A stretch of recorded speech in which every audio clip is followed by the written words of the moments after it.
Hello दोस्त, आप देखेंगे कि दर्पण किसे कहते हैं। ठीक है, तो यहाँ पे लिखा हुआ है कि दर्पण किसे कहते हैं। तो दर्पण बोल सकते हैं कि वैसा वस्तु जो आने वाली प्रकाश की किरण को पूरी तरह से परावर्तित कर देती है। क्या करती है? पूरी तरह से परावर्तित कर देती है। ठीक है ना, उसे क्या कहते हैं? उसे दर्पण कहते हैं। तो यहाँ पे लिख सकते हैं कि वैसा वस्तु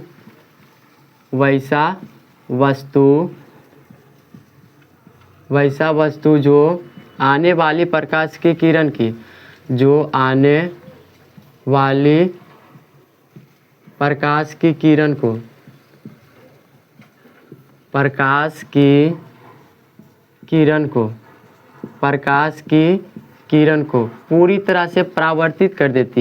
पूरी तरह से परावर्तित कर देती है। ठीक है, वैसा वस्तु जो आने वाली प्रकाश की किरण को पूरी तरह से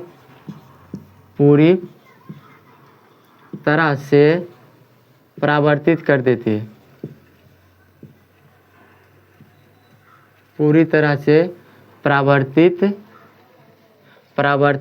देती है। ठीक है ना, परावर्तित कर देती है। उसे क्या कहते हैं? उसे दर्पण कहते हैं। परावर्तित कर देती है, उसे दर्पण कहते हैं। ठीक है, उसे दर्पण कहते हैं। क्या लिखा है यहाँ पे? देखिए कि वैसा वस्तु जो आने वाली प्रकाश की किरण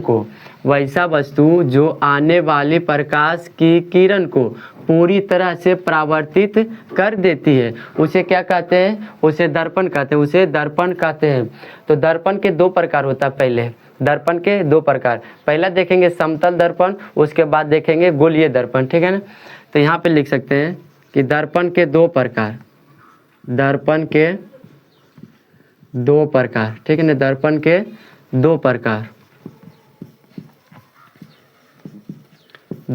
दो प्रकार। पहला में देखेंगे कि समतल दर्पण। ठीक है ना, समतल दर्पण। और दूसरा में लिख सकते हैं, दूसरा में गोलीय दर्पण। ठीक है ना, गोलीय दर्पण। ठीक है, तो पहला बोल सकते हैं कि समतल दर्पण किसे कहते हैं और गोलीय दर्पण किसे कहते हैं। फिगर कैसा होता है सब देखिए यहाँ पे। तो समतल दर्पण में आप बोल सकते हैं कि वैसा दर्पण। ठीक है ना, समतल दर्पण में वैसा दर्पण जिसका परावर्तक सतह ठीक है ना, परावर्तक सतह क्या होता है? सतह समतल होता है। समतल दर्पण का परावर्तक सतह कैसा होता है? समतल होता है। ठीक है, तो लिखिए वैसा दर्पण जिसका परावर्तक सतह समतल हो। ठीक है, तो उसे क्या कहते हैं? उसे समतल दर्पण कहते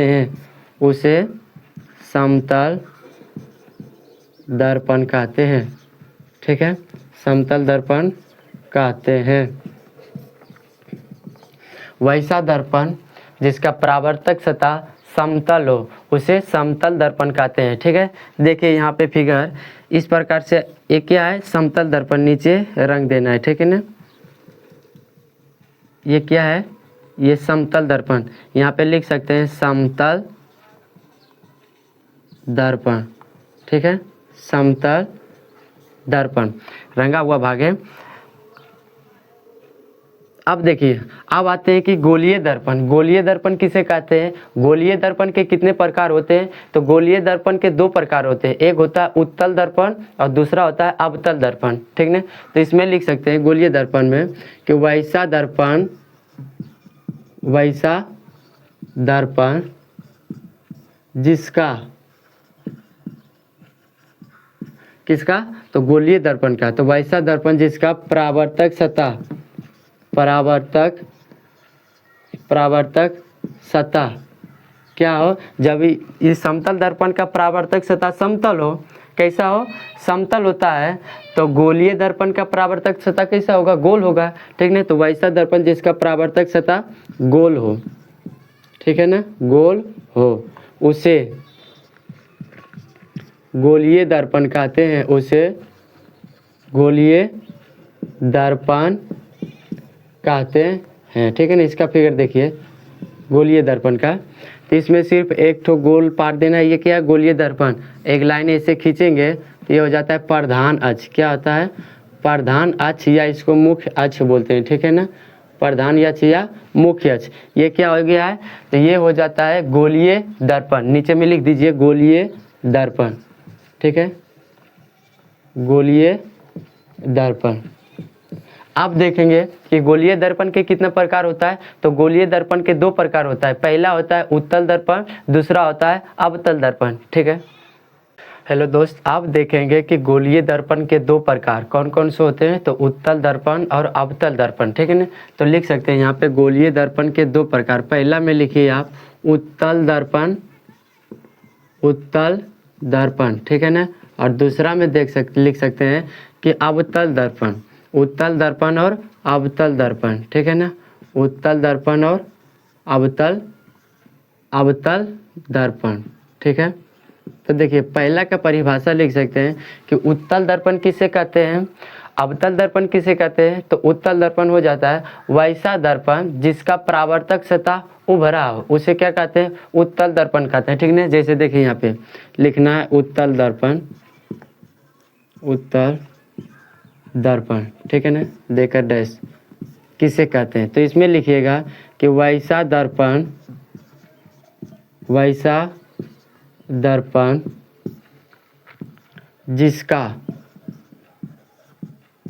जिसका परावर्तक सतह, जिसका परावर्तक सतह कैसा हो? तो उभरा हो, उसे उत्तल, उसे उभरा, ठीक है ना, जिसका परावर्तक सतह उभरा हो उसे क्या कहते हैं? उसे उत्तल दर्पण कहते हैं, उसे उत्तल दर्पण कहते हैं, ठीक ना, उसे उत्तल दर्पण कहते हैं। वैसा दर्पण जिसका परावर्तक सतह उभरा हो उसे उत्तल दर्पण कहते हैं। उभरा का मतलब इस प्रकार का फिगर होगा, ठीक है ना, ये क्या है? उभरा हुआ है। तो इसे कौन सा दर्पण कहते हैं? तो इसे आप कह सकते हैं उत्तल दर्पण, ठीक है ना, उत्तल दर्पण। तो इधर पहले हो जाता है फोकस दूरी और ये हो जाता है वक्रता त्रिज्या, और ये जो लाइन खींचा हुआ इसको आप मुख्य अक्ष या फिर प्रधान अक्ष भी कह सकते हैं, प्रधान अक्ष, ठीक है ना, प्रधान अक्ष भी कह सकते हैं। और ये कौन सा दर्पण है? तो अवतल दर्पण बोल सकते हैं। कौन सा नहीं बल्कि उत्तल दर्पण। कौन सा दर्पण? उत्तल दर्पण, ठीक है। अब देखेंगे कि अवतल दर्पण कैसा रहता है और किसे कहते हैं, उसका परावर्तक सतह कैसा होता है। तो यहाँ पे लिख रहे हैं दूसरा नंबर अवतल दर्पण, ठीक है ना, अवतल दर्पण किसे कहते हैं।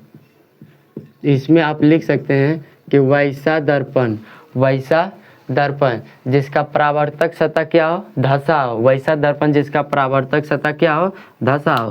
तो लिखिए इसमें कि वैसा दर्पण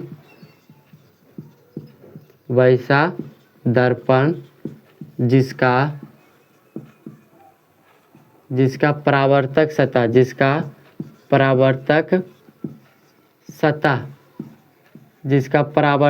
क्या हो? धसा हो। कैसा हो? धसा हो, ठीक है ना, अंदर की ओर धसा हो, जिसका परावर्तक सतह अंदर की ओर धसा हो, ठीक है ना, अंदर की ओर धसा हो, उसे क्या कह सकते हैं? उसे अवतल दर्पण कहते हैं, ठीक है, धसा हो उसे अवतल दर्पण कहते हैं, अवतल दर्पण कहते हैं, ठीक है ना। इसका फिगर देखते हैं। तो इसका फिगर हो जाएगा इस प्रकार का। ये कौन सा दर्पण है? तो ये है अवतल दर्पण, ठीक है ना। इसको क्या बोल सकते हैं? तो इसको मुख्य अक्ष या फिर प्रधान अक्ष भी बोल सकते हैं। मुख्य अक्ष या प्रधान अक्ष बोल सकते हैं, ठीक है। यहाँ पे ध्रुव हो जाता है, ध्रुव को P से सूचित किया जाता है। इधर पहले आ जाता है फोकस दूरी, उसके बाद आ जाता है वक्रता त्रिज्या। इसमें यहाँ पे ध्रुव हो जाता है P, ठीक ना। अब देखिए इसको क्या बोलते हैं, तो अवतल दर्पण कहते हैं, अवतल दर्पण है, ठीक है ना। कौन सा दर्पण, अवतल दर्पण है।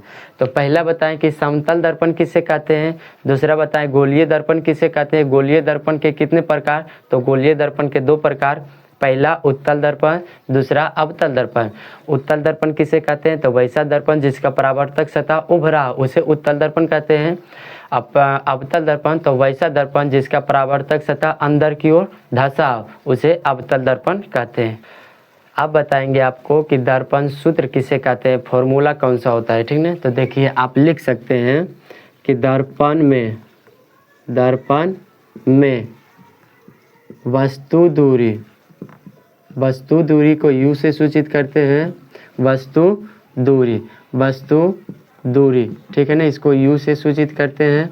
उसके बाद प्रतिबिंब दूरी, उसके बाद प्रतिबिंब दूरी, वस्तु दूरी, प्रतिबिंब दूरी को V से सूचित करते हैं, ठीक ना, प्रतिबिंब दूरी को V से सूचित करते हैं।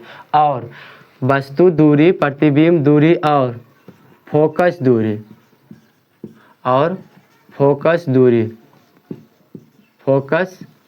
दूरी, ठीक है ना।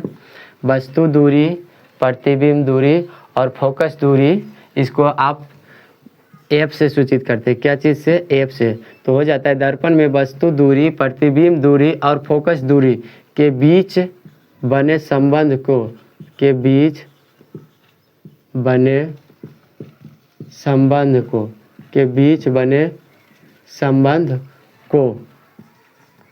क्या कहते हैं, दर्पण सूत्र कहते हैं।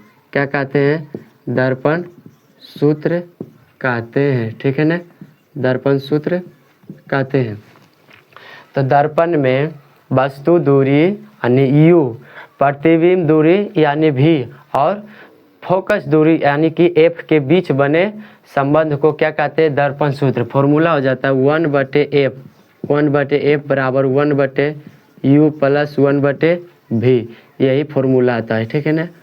1/F बराबर 1/U प्लस 1/V, ठीक है, 1/F बराबर 1/U प्लस 1/V, यही फॉर्मूला होता है दर्पण सूत्र का, ठीक है ना। ये हो जाता है फोकस दूरी, ये हो जाता है वस्तु दूरी और ये हो जाता है प्रतिबिंब दूरी।